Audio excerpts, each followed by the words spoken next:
Bogachevsky.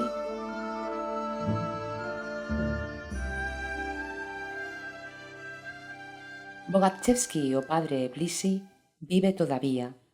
Tiene la dicha de ser el asistente del superior en un monasterio de los hermanos esenios, no lejos de las orillas del Mar Muerto. Según ciertas conjeturas, esta orden fue fundada 1200 años antes de Jesucristo. Es en esa cofradía, según se dice, donde Jesús recibió su primera iniciación. Cuando conocí a Bogachevsky, o padre Blisi, él era todavía muy joven, acababa de terminar sus estudios en la Academia Rusa de Teología y, en espera de su ordenación, era chantre en la Catedral de la Fortaleza de Kars. A pedido de mi primer maestro, el padre Borsch, consintió apenas llegado en reemplazar a uno de mis profesores, Krestowski, joven seminarista también, que había sido nombrado algunas semanas antes para un puesto de capellán en Polonia, y de quien Bogachevsky había tomado la sucesión en la catedral. Bogachevsky demostró ser un hombre sociable y bueno.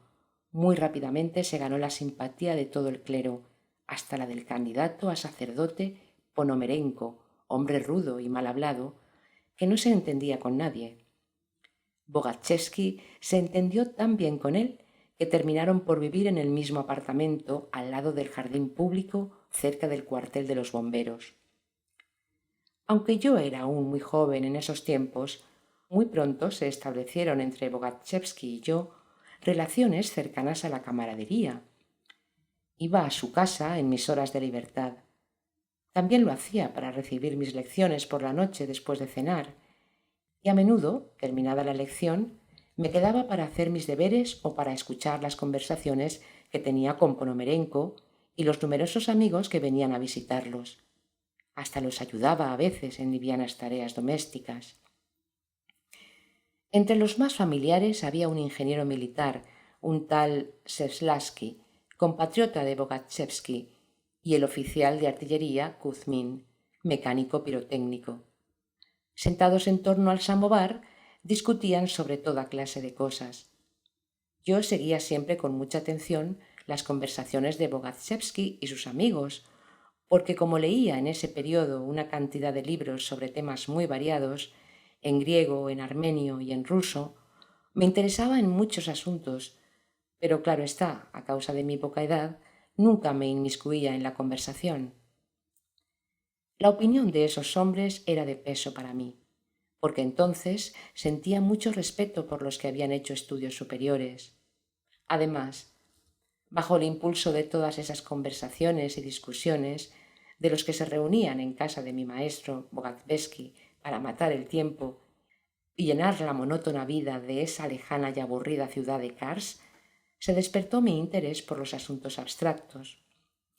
Como ese interés desempeñó un gran papel en mi vida y marcó toda mi existencia ulterior, y que los acontecimientos que lo estimularon tuvieron lugar en la época a que se refieren mis recuerdos de Bogachevsky, me detendré un poco más largamente sobre este punto. Empezó un día, en el transcurso de una conversación. Hablaban animadamente de espiritismo y de mesas giratorias, cuestiones que en ese tiempo apasionaban a todo el mundo. El ingeniero militar afirmaba que estos fenómenos eran obra de los espíritus. Los otros lo ponían en duda, explicando el hecho con otras fuerzas de la naturaleza, el magnetismo, la fuerza de atracción, la autosugestión y así sucesivamente, pero nadie negaba la evidencia del hecho. Como de costumbre, yo seguía atentamente la discusión. Cada opinión me interesaba en sumo grado. Ya había leído cantidad de libros sobre todo y cualquier cosa, pero por primera vez oía hablar de este asunto. Dicha conversación sobre el espiritismo produjo en mí una impresión tanto más fuerte cuanto que mi hermana predilecta había muerto recientemente y mi dolor aún no había perdido su agudeza. Pensaba en ella con mucha frecuencia, y tanto el problema de la muerte como el de la vida más allá de la tumba se imponía, lo quisiera o no, a mi mente. Por eso todo lo que se decía esa noche parecía responder a los pensamientos y a las preguntas que inconscientemente habían germinado en mí y exigían una solución. El resultado de su discusión fue que decidieron realizar una experiencia con una mesa.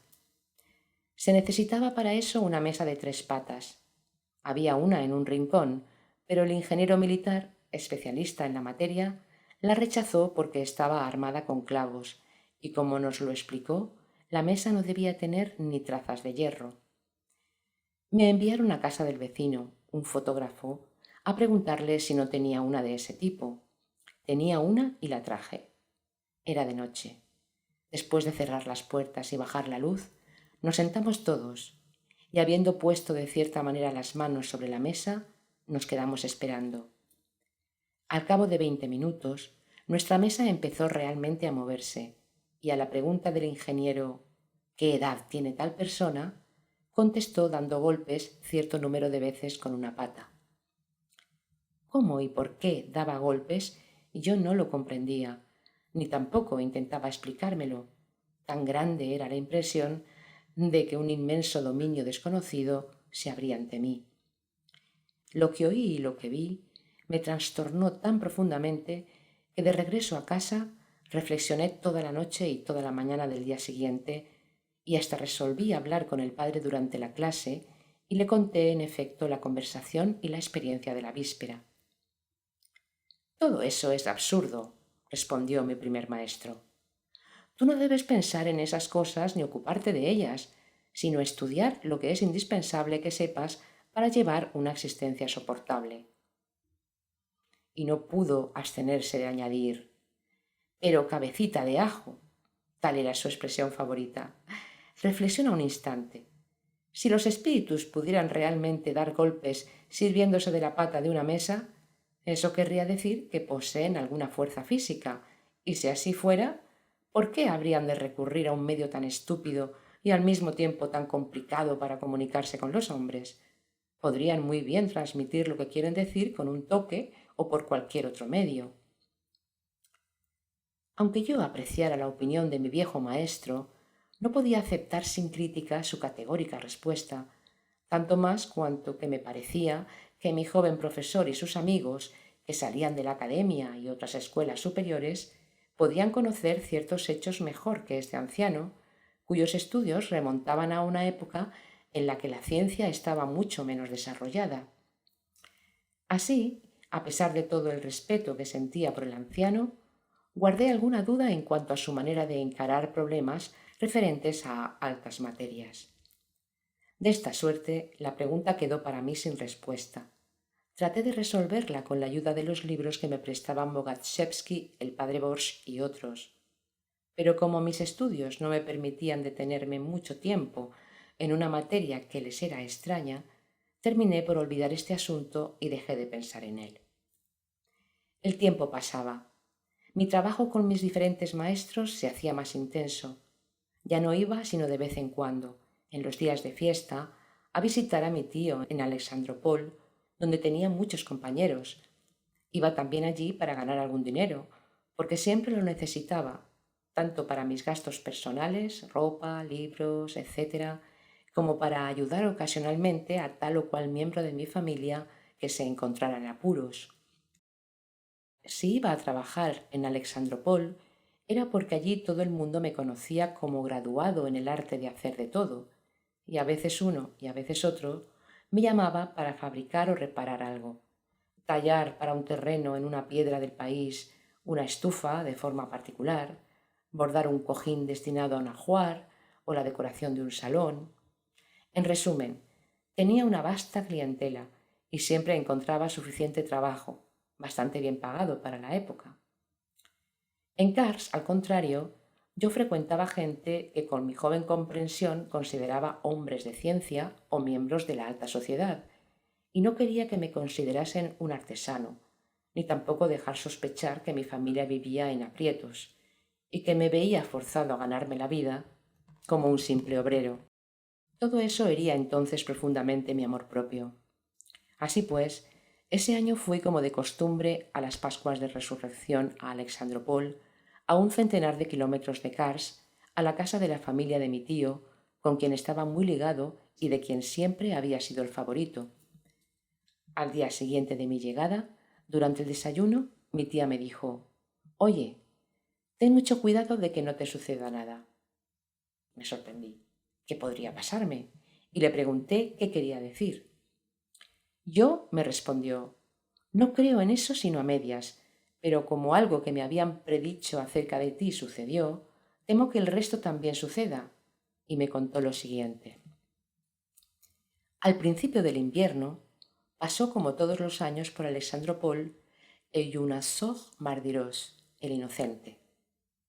A mi tía se le ocurrió llamarlo y pedirle que predijera mi porvenir. Él le anunció muchas cosas que me sucederían. Mi tía pensaba que algunas ya se habían realizado, y en efecto, me indicó varias que se habían producido entre tanto.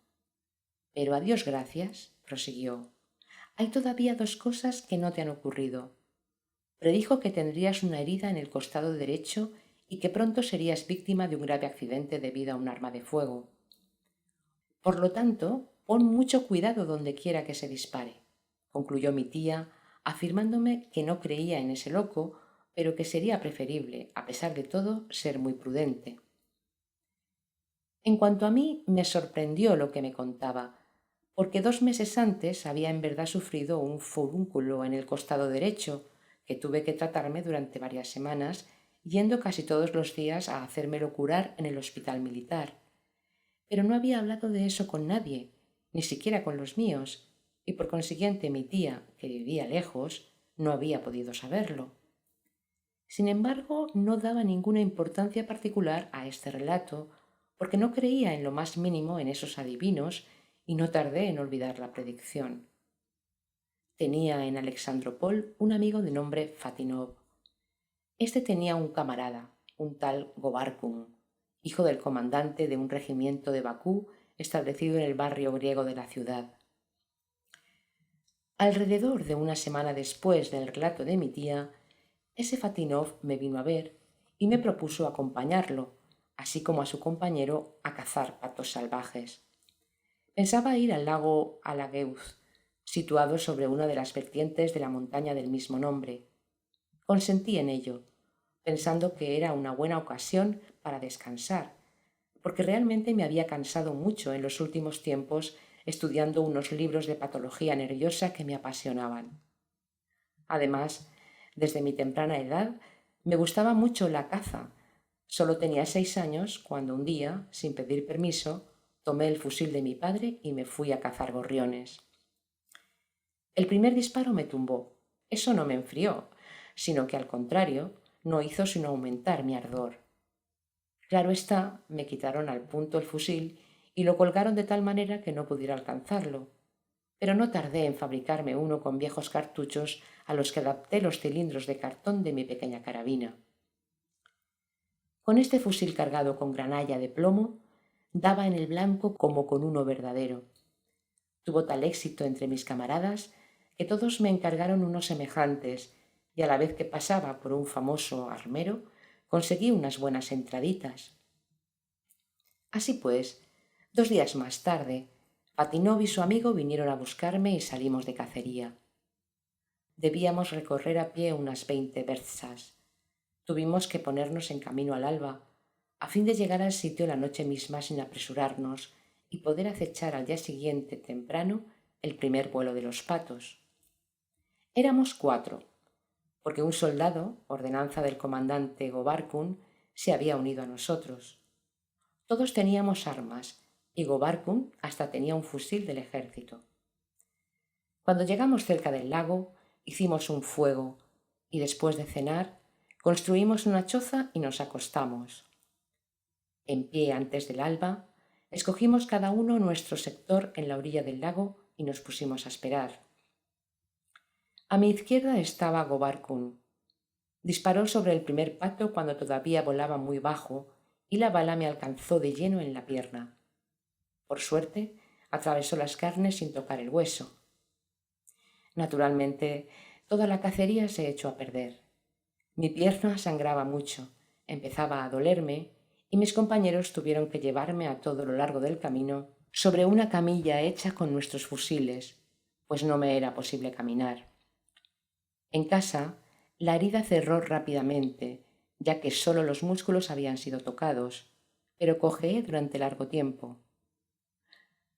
La coincidencia de este accidente con la predicción del oráculo local, que me dio mucho que pensar, y en otra estada en casa de mi tío, habiendo oído decir que Uyunasog Mardiros se encontraba de nuevo en los parajes, pedí a mi tía que lo invitara, a lo cual accedió. El adivino era un individuo flaco, de gran talla, de ojos apagados, cuyos movimientos nerviosos y desordenados eran los de un simple. A veces era presa de temblores y no paraba de fumar. Sin duda alguna era un hombre muy enfermo. La sesión se desarrollaba así. Sentado entre dos velas encendidas, colocaba el pulgar frente a sus ojos y se miraba la uña hasta caer en una especie de somnolencia. Entonces se ponía a decir lo que veía en la uña. Hablaba primero de la ropa que llevaba la persona y luego anunciaba lo que le aguardaba en el porvenir. Si predecía el porvenir de un ausente, preguntaba primero su nombre, pedía que se le describiera en detalle la cara y se le indicara más o menos la dirección del lugar donde vivía y, si era posible, la edad. Esta vez volvió a leer mi porvenir. Contaré algún día cómo sus predicciones se realizaron. Ese verano fui testigo en Alexandropol de otro acontecimiento que no pude explicarme en absoluto. Frente a la casa de mi tío había un terreno baldío en medio del cual se levantaba un bosquecillo de álamos. Me gustaba el lugar e iba a menudo a sentarme allí con un libro o un trabajo cualquiera. Siempre se veían jugar allí pilluelos que venían de todos los barrios circundantes. Formaban una horda heteróclita y abigarrada. Había armenios, griegos, kurdos, tártaros, que hacían una algarabía increíble, pero eso nunca me impedía trabajar. Ese día estaba sentado bajo los álamos con un trabajo que me había encargado un vecino. Se trataba de dibujar sobre un escudo que quería colgar al día siguiente sobre la puerta de su casa con motivo del matrimonio de su sobrina, las iniciales entrelazadas de los jóvenes esposos. Además de las iniciales, tenía que inscribir en el escudo el día y el año. Ciertas impresiones fuertes se graban profundamente en la memoria. Todavía recuerdo cuánto me costaba disponer lo mejor posible las cifras del año 1888. Estaba sumergido en mi trabajo cuando de repente resonó un grito espantoso. Salté sobre mis pies, convencido de que a alguno de los niños le había ocurrido un accidente. Corrí y vi el cuadro siguiente. En el centro de un círculo trazado en el suelo, un niño sollozaba haciendo extraños movimientos mientras los demás se mantenían a cierta distancia, se reían y se burlaban de él. Como no comprendía nada, pregunté qué pasaba.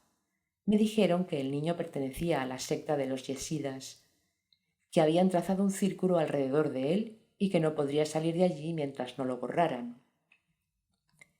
El niño intentaba verdaderamente con todas sus fuerzas salir del círculo encantado, pero por más que se debatía, no podía lograrlo. Corrí hacia él y borré rápidamente una parte del círculo. Inmediatamente el chiquillo brincó y huyó a pierna suelta. Estaba tan aturdido que me quedé helado en el sitio, en la misma posición, como hechizado, hasta que al fin recobré mi capacidad normal de pensar. Ya había oído hablar de los yesídas, pero mi pensamiento nunca se había detenido en eso. El suceso que acababa de desarrollarse ante mis ojos y que tanto me había sorprendido, me forzaba ahora a reflexionar seriamente en ello. Miré alrededor de mí y vi que los muchachos habían vuelto a sus juegos. Regresé a mi lugar, lleno de pensamientos, y me puse otra vez a dibujar las iniciales. El trabajo ya no marchaba nada bien, y sin embargo tenía que terminarlo a toda costa. Los yesídas constituyen una secta que vive en Transcaucasia, principalmente en los alrededores del Ararat. Se los llama a veces adoradores del diablo. Muchos años después del incidente del que había sido testigo, pude verificar esta clase de fenómeno y comprobar que, efectivamente, si se traza un círculo alrededor de una yesida, éste no puede salir de él por su propia voluntad. Dentro del círculo puede moverse libremente. Cuanto mayor sea el círculo, más grande es la superficie en que puede desplazarse, pero en lo que se refiere a franquear la línea, no es capaz de hacerlo. Una extraña fuerza, fuera de proporción con su fuerza normal, lo mantiene prisionero. Yo mismo, que soy fuerte, no podía hacer salir del círculo a una débil mujer. Requería todavía la ayuda de otro hombre tan vigoroso como yo. Si se obliga a un yesida a franquear esta línea, cae de inmediato en el estado que se llama de catalepsia, que cesa en el instante mismo en el que se le vuelve a introducir en el círculo. Una vez caído en catalepsia, un yesida que ha sido sacado fuera del círculo no recobra su estado normal sino al cabo de 13 o 21 horas. No existe ningún otro medio de recobrar el estado normal. En todo caso, ni yo ni mis compañeros lo lográbamos, aunque entonces ya poseíamos a fondo todos los métodos reconocidos de la ciencia hipnótica contemporánea para hacer salir a un hombre del estado de catalepsia. Solo sus sacerdotes podían hacerlo, por medio de breves encantamientos. Esa misma noche, habiendo mal que bien terminado las iniciales y entregado el escudo a mi cliente, fui al barrio ruso, donde moraban la mayoría de mis amigos y conocidos, con la esperanza de que pudieran ayudarme a descifrar ese extraño fenómeno. En ese barrio ruso de la ciudad de Alexandropol vivía toda la inteligencia local. Debo decir que desde la edad de 8 años, tanto en Alexandropol como en Kars, las circunstancias me habían llevado a frecuentar camaradas de mucho más edad que yo, pertenecientes a familias cuya situación social era considerada superior a la de mis padres. En el barrio griego de Alexandropol, donde primero había vivido mi familia, no tenía ningún camarada. Todos mis amigos vivían en el otro lado de la ciudad, en la parte rusa. Eran hijos de oficiales, de funcionarios y de eclesiásticos. Iba a verles a menudo, y una vez presentado a sus familias, tuve entrada en casi todas las casas de ese barrio. Recuerdo que el primer amigo a quien hablé de ese fenómeno que me había dejado tan estupefacto fue un tal Ananiev, un buen compañero, también mucho mayor que yo. Ni siquiera escuchó hasta el fin y declaró con autoridad: «Esos muchachos se han burlado sencillamente de tu estupidez. Te tomaron el pelo, y eso es todo. Mira más bien esta maravilla». Corrió a su cuarto y regresó al instante, poniéndose mientras caminaba la chaqueta de su nuevo uniforme. Acababa de ser aceptado como empleado de correos y telégrafos. Luego me invitó a acompañarle al jardín público. Rehusé, pretextando falta de tiempo, y lo dejé rápidamente para ir a casa de Pavlov, que vivía en la misma calle. Era un buen muchacho, pero gran borracho. Estaba empleado en el tesoro. Encontré en su casa al padre Máximo, diácono de la iglesia de la Fortaleza, un funcionario de la fábrica de pólvora, Artemín, el capitán Terentiev, el maestro de la escuela Stolmach y otros dos a quien yo conocía poco. Estaban tomando vodka y apenas entré me hicieron sentar y me invitaron a beber. Hay que decir que ese año ya había empezado a beber, no mucho, en verdad, pero nunca rechazaba un trago cuando me lo ofrecían. Eso había empezado en Kars, en las circunstancias siguientes. Una mañana en que me caía de cansancio por haber pasado toda la noche estudiando mis lecciones, estaba a punto de acostarme cuando un soldado vino a buscarme para ir a la catedral. No recuerdo en honor de qué. Ese día se celebraría un servicio religioso en uno de los fuertes. Al último minuto se había decidido celebrarlo con coros. Se habían enviado estafetas y ordenanzas por toda la ciudad en busca de cantores. Como no había dormido en toda la noche, la dura cuesta para llegar hasta el fuerte y el servicio mismo me fatigaron tanto que apenas si podía sostenerme sobre mis piernas. Terminado el oficio, se habían servido una comida en el fuerte para los invitados y se había reservado una mesa a los coristas. El sochantre, sólido bebedor, al ver lo débil que estaba, me persuadió de que tomara un vasito de vodka. Después de beberlo me sentí realmente mejor, y al segundo vaso toda mi debilidad había desaparecido. Desde entonces, muy a menudo, cuando estaba cansado o nervioso, bebía 1 o 2 y a veces hasta 3 vasitos. Esa noche tampoco rehusé un vaso de vodka, pero a pesar de su insistencia no repetí. El grupito aún no estaba ebrio, porque acababan de empezar. Yo sabía en qué orden ocurría eso. El primer achispado era siempre el diácono. Cuando estaba ligeramente ebrio, se ponía a entonar la plegaria litúrgica para el descanso del alma del augusto y venerado Alejandro I, pero al ver que aún tenía su aire tristón, no pude evitar referirme a lo que había visto ese mismo día. Sin embargo, me cuidé de no parecer tan serio como con Ananiev y hablé esta vez en tono de broma. Me escucharon todos muy atentamente y con el mayor interés. Cuando terminé mi relato, me dijeron su opinión. El primero en hablar fue el capitán. Dijo que había observado recientemente un caso semejante. Unos soldados habían trazado un círculo en el suelo alrededor de un kurdo. Este, casi llorando, les había suplicado borrarlo y no se había movido de allí hasta que, por orden suya, como capitán, un soldado hizo una brecha por la que el kurdo había huido. Pienso, observó el capitán, que han debido hacer voto de no salir jamás de un círculo cerrado, y que si no salen de él, no es porque no pueden, sino porque no quieren violar su juramento. Entonces dijo el diácono, son adoradores del diablo, y en las circunstancias ordinarias el diablo no los toca, porque se trata de los suyos, pero como el mismo diablo no es sino un subalterno, y sus funciones lo obligan a hacer pesar su yugo sobre todos, ha limitado la independencia de los yesidas para salvar las apariencias, de tal manera que los demás no puedan adivinar que aquellos son sus servidores. Exactamente como Felipe era el policía del lugar. Esta alegre pandilla, como no tenía a nadie a su disposición, lo mandaba a veces a comprar cigarrillos o bebidas, porque el servicio local de policía era apenas bueno, y para hacer reír a las gallinas.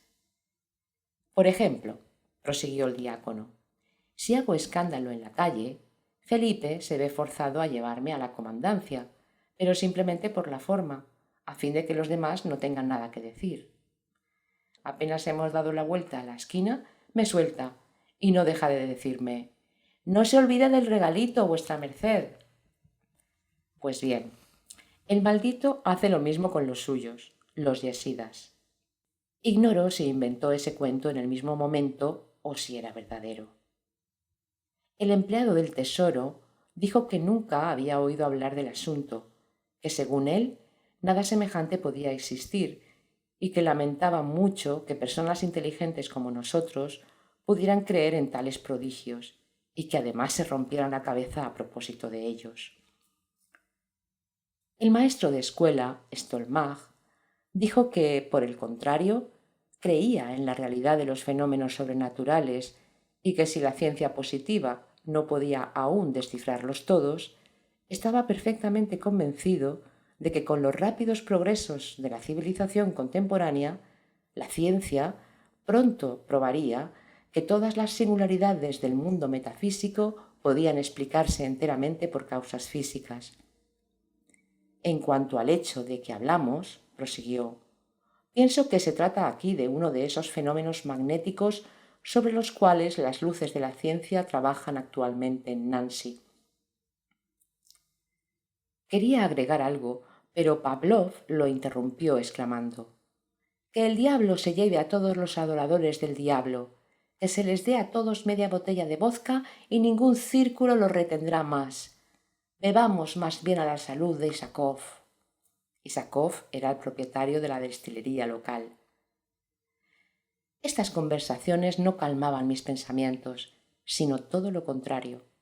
Después de dejar a Pavlov, seguí pensando aún más en todo eso.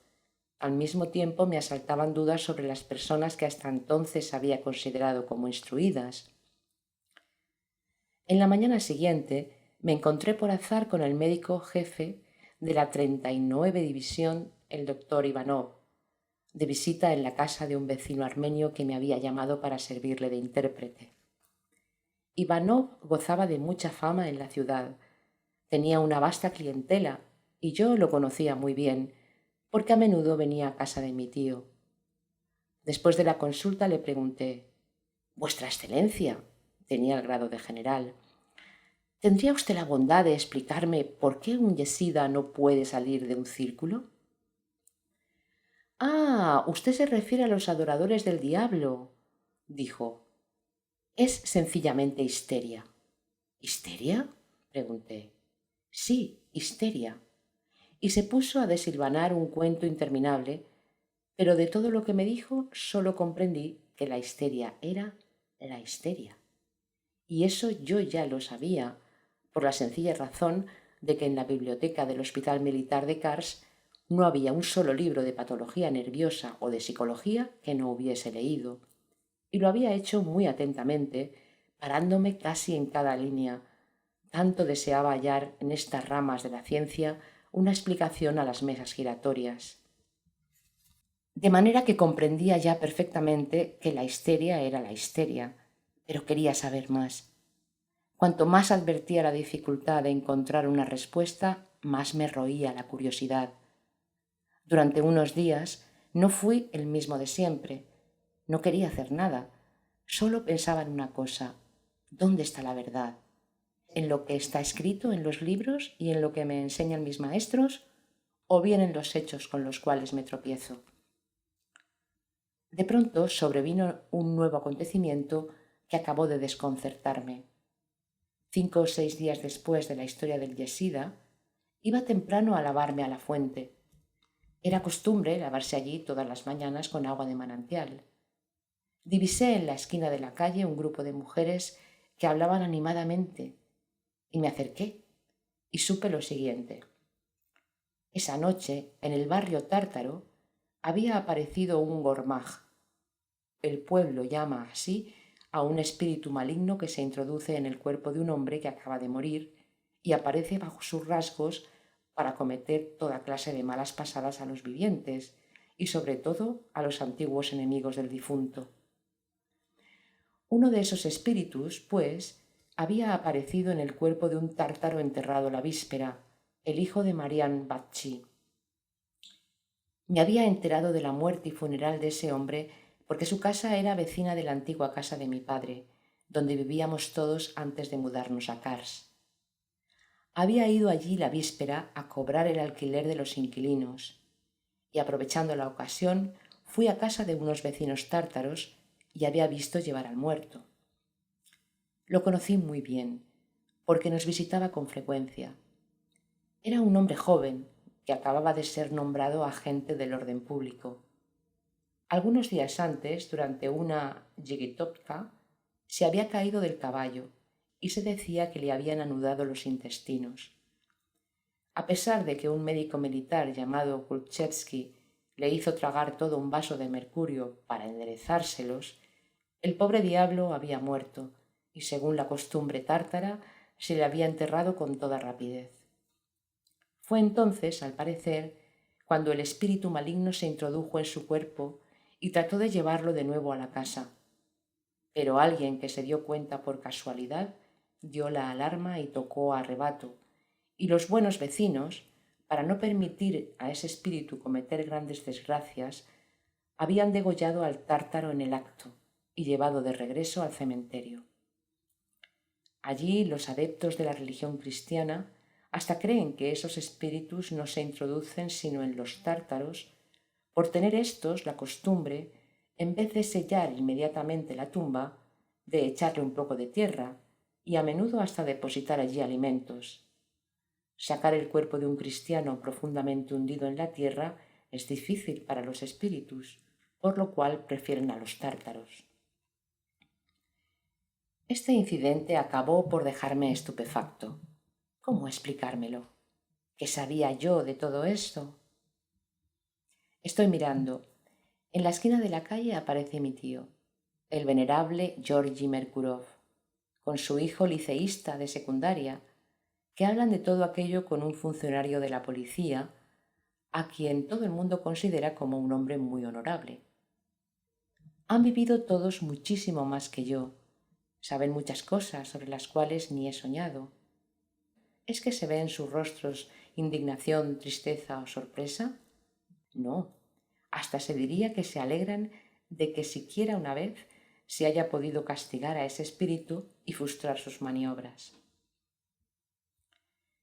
Me sumergí de nuevo en los libros, con la esperanza de satisfacer por fin al gusano que me roía. Bogavetchi me ayudó mucho. Desgraciadamente tuvo que marcharse pronto, ya que 2 años después de su llegada a Kars fue nombrado capellán en una ciudad transcaspiana. Mientras fue mi maestro en Kars, había sometido nuestras relaciones a una regla particular. Aunque todavía no era sacerdote, me confesaba todas las semanas. Al partir me ordenó escribir mi confesión semanal y enviársela, prometiéndome contestar de vez en cuando. Convinimos que me enviaría sus cartas a casa de mi tío, quien me las remitiría o me las haría llegar. Pero 1 año después de haberse radicado en Transcaspiana, Bogatchevsky abandonó el clero secular para hacerse monje.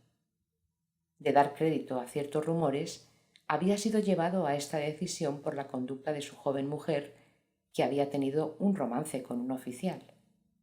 Bogatchevsky la echó de su casa y en adelante no quiso quedarse en la ciudad ni seguir siendo capellán. Poco tiempo después de su partida, yo también salí de Kars para Tiflis. En ese periodo recibí de mi tío 2 cartas de Bogatchevsky. Luego estuve varios años sin tener noticias de él. Mucho más tarde lo encontré por la más grande de las casualidades en la ciudad de Samara, cuando salía de la casa del obispo. Llevaba los hábitos de los monjes de un célebre monasterio. No me reconoció enseguida, tanto había yo crecido y madurado, pero cuando me identifiqué se mostró muy contento de verme y durante algunos días tuvimos frecuentes charlas que duraron hasta que ambos partimos de Samara. Después de este encuentro nunca lo volví a ver. Supe más tarde que no quiso quedarse en su monasterio, en Rusia, sino que pronto se fue a Turquía y luego al monte Athos, donde sin embargo tampoco permaneció mucho tiempo. Había renunciado entonces a la vida monástica y se había marchado a Jerusalén. Allí, Bogatchevsky trabó amistad con un vendedor que comerciaba con rosarios cerca del templo del Señor. Este vendedor era un monje de la orden de los esenios. Tras haberlo preparado largo tiempo, hizo entrar a Bogatchevsky en su cofradía. A causa de su vida ejemplar, este fue nombrado ecónomo y al cabo de algunos años superior de uno de los monasterios de la orden en Egipto. En fin, después de la muerte de uno de los asistentes del superior del monasterio principal, Bogatchevsky fue llamado a reemplazarlo.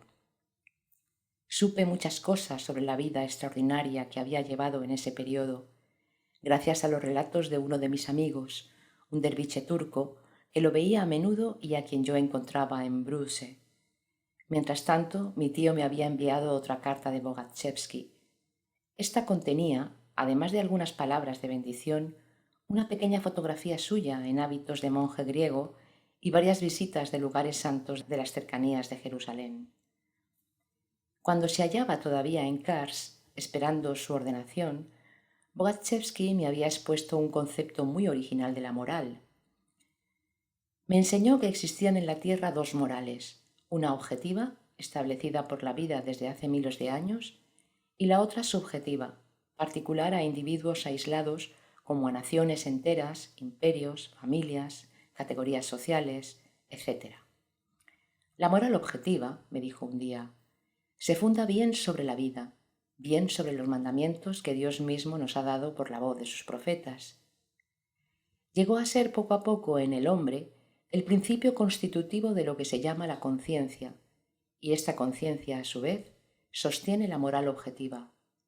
La moral objetiva nunca cambia, solo puede cobrar amplitud con el tiempo. En cuanto a la moral subjetiva, invención humana, es un concepto relativo, diferente para cada hombre, diferente en cada lugar y fundada en la comprensión particular del bien y del mal que prevalece en la época dada. Por ejemplo, aquí en Transcaucasia Si una mujer no se cubre el rostro, se habla con los individuos, todo el mundo la considera inmoral, perversa, sin educación. En Rusia, por lo contrario, si a una mujer se le antojara cubrirse la cara, no recibir a sus invitados, sino conversar con ellos, todo el mundo la tildaría de maleducada, grosera, poco amable, y así sucesivamente. Otro ejemplo. Aquí en Kars, si alguien no va al hammam una vez por semana, o por lo menos cada 15 días, quienes lo rodean lo detestarán, tendrán por él un sentimiento de asco, y hasta encontrarán que huele mal, lo que quizás no sea cierto. Pero en San Petersburgo hoy es lo opuesto. Si alguien habla de ir al baño turco, será tachado de maleducado, atrasado, campesino, etc. Y si acaso quiere ir de todas maneras, tendrá que hacerlo a escondidas para que no se le reproche su falta de savoir-vivre. Para que comprendas mejor la relatividad de las nociones de moral y de honor, tomaré dos acontecimientos ocurridos la semana pasada en Kars entre los oficiales y que tuvieron cierta resonancia. El primero es el juicio del teniente K, el segundo el suicidio del teniente Makarov. El teniente K fue llevado ante el tribunal militar por haber abofeteado al zapatero Ivanov con tal violencia que éste perdió el ojo izquierdo. El tribunal lo absolvió porque la encuesta probó que el zapatero Ivanov importunaba al teniente K y difundía a su respecto juicios ofensivos. Muy interesado por esta historia, decidí, sin tener en cuenta los resultados de la encuesta, ir yo mismo a ver a la familia del desdichado e interrogar a sus amigos, con el fin de aclarar las verdaderas razones de la conducta del teniente K. Supe que éste había encargado al zapatero Ivanov un par de botas, luego un segundo par, luego un tercero, prometiendo pagarle el 20 del mes cuando recibiera su sueldo. No habiéndole traído el dinero el 20, Ivanov fue a reclamarle su deuda. El oficial prometió pagarle al día siguiente. Al día siguiente lo aplazó para el día siguiente. En suma, durante largo tiempo alimentó a Ivanov con días siguientes.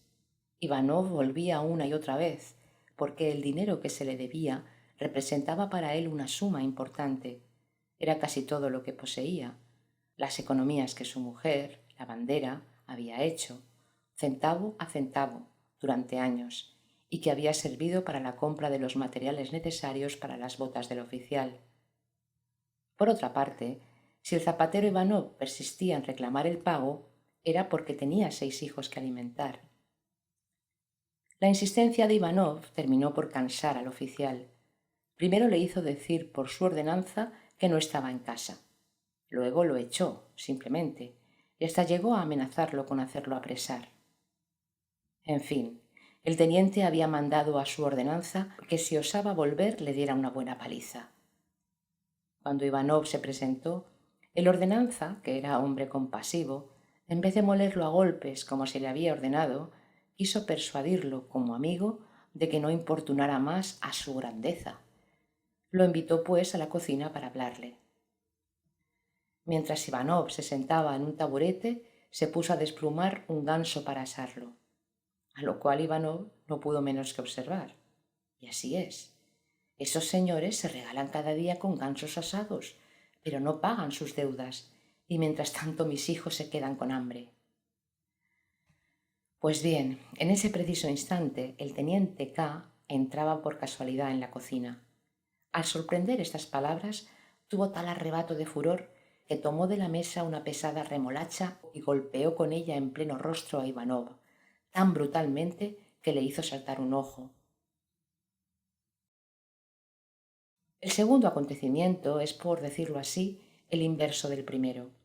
El teniente Makarov se suicidó porque no podía pagar una deuda a un tal capitán Machbelov. Es menester decir que este Machbelov, jugador de naipes inveterado, es reputado por todas partes como un verdadero tiburón. No pasa día en que no arruine a alguien en el juego. Para todos es evidente que hace trampas. Hace algunos días, en el casino, el teniente Makarov jugó una partida con varios oficiales entre los cuales se hallaba Machbelov, y no solo perdió todo su dinero, sino que además pidió prestado a ese Matchfelov, prometiéndole devolvérselo a los 3 días. Como la suma era crecida, el teniente Makarov no pudo procurársela a tiempo y en la imposibilidad de cumplir su palabra pensó que más valía darse muerte que manchar su honor de oficial. Estos sucesos tienen el mismo origen, las deudas, pero uno de los oficiales deja tuerto a su acreedor, mientras que por la misma razón el otro se suicida. ¿Por qué? Simplemente porque los íntimos de Makarov lo hubieran censurado por no haber pagado su deuda al tramposo de Matchvelov. En cuanto al zapatero Ivanov, aunque todos sus hijos hubieran muerto de hambre, eso hubiera estado en el orden de las cosas. Al fin y al cabo, el código de honor de un oficial no incluye el deber de pagar sus deudas a un zapatero. En general, lo repito, si tales incidentes se producen entre los adultos, es porque durante su infancia, a la edad en que el hombre futuro aún está en formación, se les atiborró el cráneo de convenciones diversas, impidiendo así que la naturaleza desarrollara progresivamente en ellos la conciencia moral que a nuestros antepasados les llevó miles de años constituir, luchando precisamente contra esta clase de convenciones.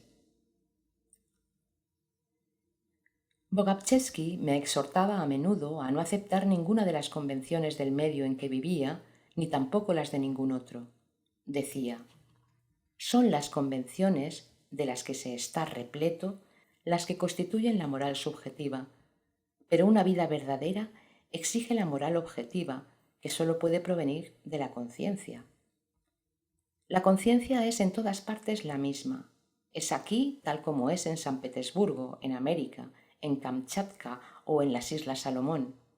Y hoy tú estás aquí, pero mañana puedes estar en América. Si tienes una verdadera conciencia y conformas tu vida a ella, donde quiera que estés, todo irá bien. Eres todavía muy joven, ni siquiera has entrado en la vida. No importa si se dice que eres mal educado, poco importa que no sepas hacer reverencias, ni hablar de las cosas como suele hacerse, con tal de que a la edad adulta, cuando empieces realmente a vivir, tengas una verdadera conciencia, es decir, la base misma de una moral objetiva. La moral subjetiva es un concepto relativo. Si estás lleno de conceptos relativos, cuando seas grande, siempre y en todo actuarás y juzgarás a los demás según los puntos de vista y las nociones convencionales que hayas adquirido. Tienes que aprender a no conformarte a lo que las personas que te rodean consideren bueno o malo, sino a actuar en la vida según lo que te dicte tu conciencia. Una conciencia que se haya desarrollado libremente sabrá siempre mucho más que todos los libros y todos los maestros juntos, pero mientras tu propia conciencia no esté enteramente formada aún, vive según el mandamiento de nuestro Maestro Jesucristo: no hagas a nadie lo que no quieras que te hagan a ti. El padre Blisi, que ahora es muy anciano, es uno de los poquísimos hombres sobre la tierra que hayan logrado vivir como lo desearía para todos nosotros nuestro divino Maestro Jesucristo. Que sus plegarias vengan en ayuda de todos aquellos que quieren llegar a ser capaces de vivir según la verdad.